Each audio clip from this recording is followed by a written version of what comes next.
les qualités nécessaires et requises à la pratique du tir sportif, c'est la concentration, la coordination, hein, et puis de la maîtrise de soi, quoi.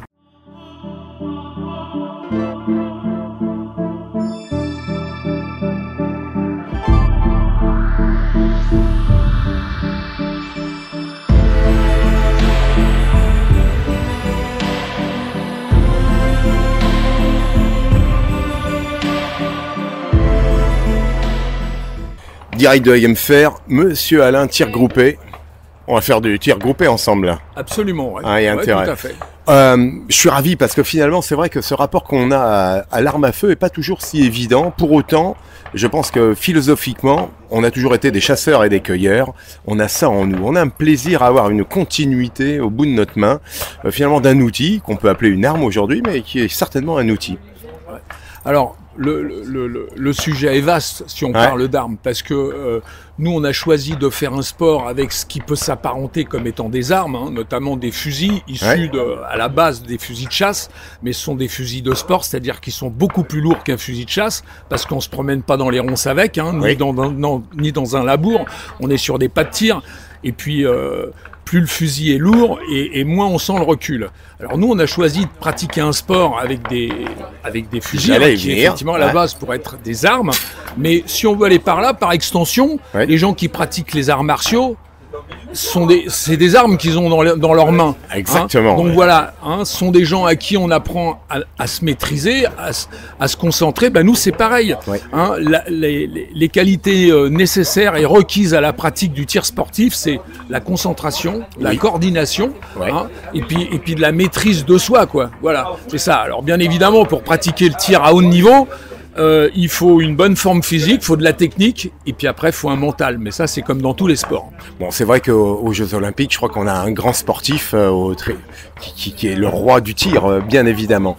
Ce tir, il procure forcément du plaisir, mais une prise de conscience en soi, je trouve, à chaque fois. On va se cheminer, mais il y a une notion d'un regard intérieur avant de tirer, hein, sur une cible qui est un pigeon d'argile, quoi. C'est-à-dire que ça apprend à se connaître. Je le disais tout à l'heure, ça apprend à maîtriser ses émotions.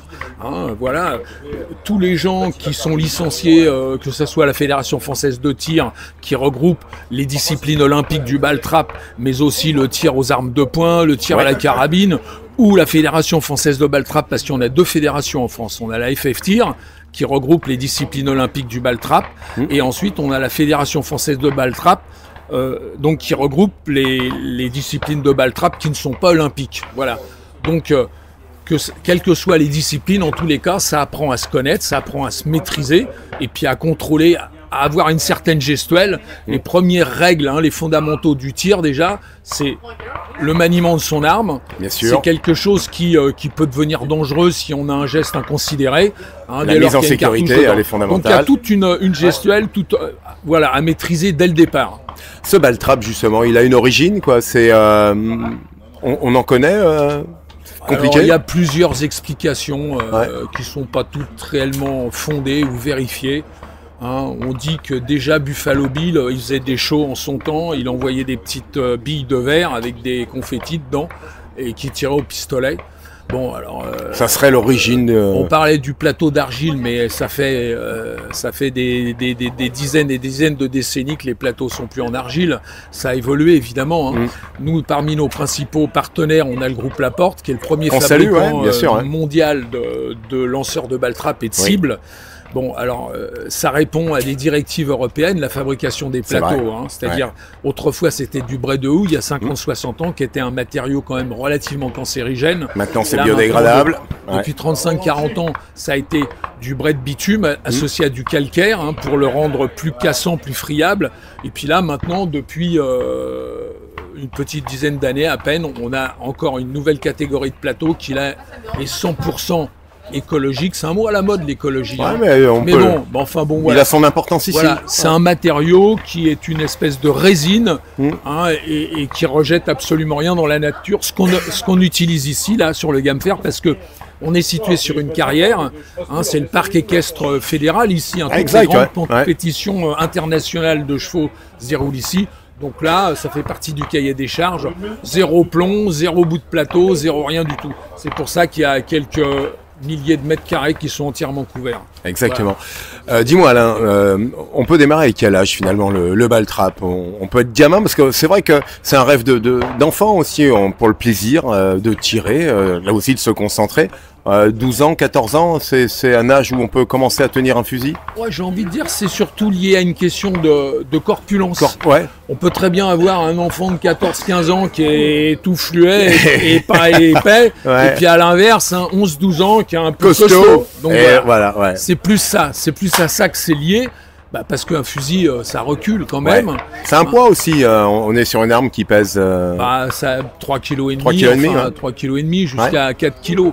Alors ça peut paraître comme étant un désavantage, mais au contraire, non, c'est un avantage parce que plus l'arme est lourde et moins le recul se fait sentir, plus ça absorbe. Bien sûr. Il y a toujours la petite gifle à la joue quand même? Non, parce qu'on apprend aux gens à bien tenir, à bien épauler. Ouais. En fait, c'est clair que si par l'appréhension du coup de fusil, on ne colle pas sa joue sur la crosse, on ne colle pas la crosse sur l'épaule, au moment du départ du tir, ça va venir, avec le recul, ça va venir heurter violemment l'épaule et puis ça va venir claquer la joue. C'est vrai. Voilà.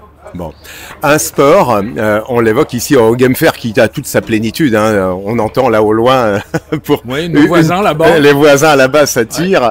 Ouais. Je sais pas combien de milliers de cartouches vont être tirées, on l'a évoqué.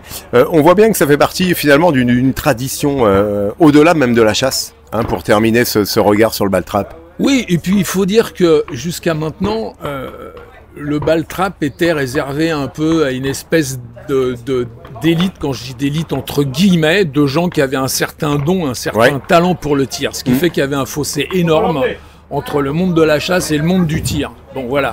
Là, dans ce type de manifestation, on essaye de fédérer les deux, c'est-à-dire de rapprocher les deux, de donner aux chasseurs le goût du tir. Je vais prendre un exemple, c'est très simple.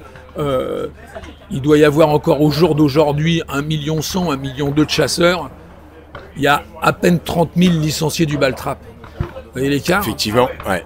Pourquoi avec ce réservoir de tireurs potentiels, pourquoi on n'a pas plus de tireurs licenciés de la fédération Voilà, donc c'est tout ça pour expliquer, parce que trop souvent, les trajectoires sur les stands de ball trap sont trop techniques, trop dures, et il n'y a pas assez d'efforts de fait, c'est mon point de vue, de la part des exploitants de stands de ball trap pour rapprocher ou pour aller puiser dans ce réservoir des plus d'1 million de chasseurs. Voilà, il y a un réservoir de potentiel de tireurs, mais je trouve, c'est mon point de vue, qui n'engage que moi, je trouve qu'il n'y a pas assez d'efforts de fait de la part même ne serait-ce que de la fédération pour rendre ouvert à tout le monde. Nous, ici, on est sur le parc équestre fédéral de la Motte-Beuvron. Il y a 7-8 ans, j'ai eu l'occasion de croiser le président de la fédération, Serge Lecomte, qui me demandait combien on avait de licenciés dans le ball trap. Je lui ai dit, on caracole entre 25 et 30 000. Et moi, par curiosité, je lui ai dit, et vous, dans le monde du cheval? Il m'a dit, j'ose pas vous le dire, Alain. J'ai dit, allez-y, président, dites-moi. Il m'a dit environ 750 000. Voilà. Bon, alors, tout ça pour dire que, voilà. Et là, tant qu'on restera confidentiel, nous, dans le sport du ball trap, on restera fragile. On restera fragile par rapport aux gens qui pensent que on tire sur des plateaux pour, je sais pas dans quel esprit d'ailleurs, mais moi, on les invite à venir découvrir ce que c'est, à comprendre ce que c'est. D'ailleurs, on l'a encore constaté durant tout le week-end là, que finalement des gens qui n'avaient jamais tiré se prennent au jeu.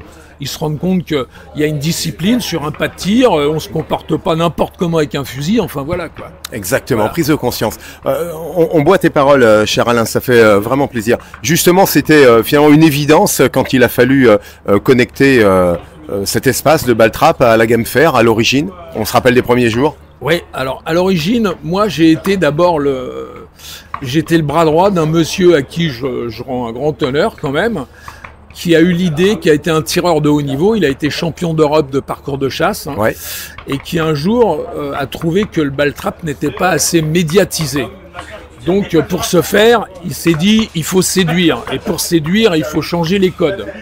Donc ça a été la grande époque des fusils peints, on a eu des fusils rouges, roses, bleus, verts, enfin etc. Il a créé une fédération qui s'appelait la Fédération française de tir professionnel. Donc ce monsieur s'appelle André Gréjon. Et à l'époque, tous les tireurs qui étaient adhérents de cette fédération avaient un look un peu style golfeur, pantalon à pain, chemise habillée, etc. Ok, ouais. Donc c'était... Et ensuite, pour médiatiser, il a eu l'idée de faire des matchs pro comme ça se fait avec des 16e de finale, des 8e de finale, des quarts, demi, etc. En éliminatoire. Et évidemment, pour attirer du monde, à l'époque, on a commencé à se rapprocher des organisateurs de grands salons. Alors à l'époque, c'était le Country Show, organisé par les éditions La Rivière déjà, mais c'était sur l'hippodrome d'Auteuil. Hein, donc voilà, donc le Country Show, le Gamfer, mais qui à l'époque n'était pas ici à la Motte Beuvron, mais dans le parc du château de Chambord. On montait un gradin avec 1000 personnes, on avait 1000 spectateurs, on avait un arbitre comme dans le tennis qui était perché en haut d'une chaise d'arbitre. Et ensuite, on avait un animateur sono, micro, qui présentait les tireurs, leur palmarès, etc. Et c'était du match qui se faisait en 2 manches, avec une 3e manche il y avait des ex-aequo. Voilà, et en éliminatoire, et avec des têtes de série. Et ça séduisait le public. Et pour ce faire, on ne tirait que des plateaux flash. Alors la particularité de ces plateaux, c'est des plateaux qui contiennent une petite pastille de poudre fluorescente, comme celle qui est produite par La Porte pour les Jeux Olympiques. Ce qui fait que quand on casse le plateau, ça dégage un petit nuage de poudre fluo, rose ou vert. Donc c'est très visuel. Très sympa. Hein, avec des trajectoires qu'on appelle des chandelles, c'est-à-dire c'est des machines qui montent à la verticale et qu'on voit tout le temps sur le disque principal. Ce qui fait que les spectateurs dans le gradin se prenaient au jeu. Et puis l'arbitre qui commentait le match, avantage tireur, enfin, etc., patati patala. Donc c'est comme ça que c'est parti. On avait une boutique, on avait des blousons, on avait une ligne vestimentaire, on avait des chemises avec des broderies, Fédération française de tir professionnel, enfin voilà. Et puis est arrivé où le moment, les 2 fédérations, qui dépendaient du ministère de la Jeunesse et des Sports, c'est ce que c'est, les gardes-clochers, on dit lui, il commence à nous faire de l'ombre.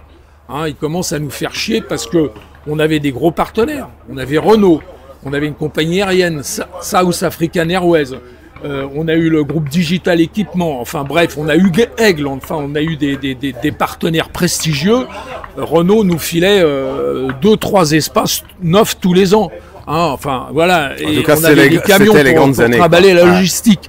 Donc, et on était sous les feux de la rampe. On avait la presse qui venait nous voir. On a eu la Formule 1 d'Alain Prost quand il a été champion du monde, qui était exposé sur l'aire de tir.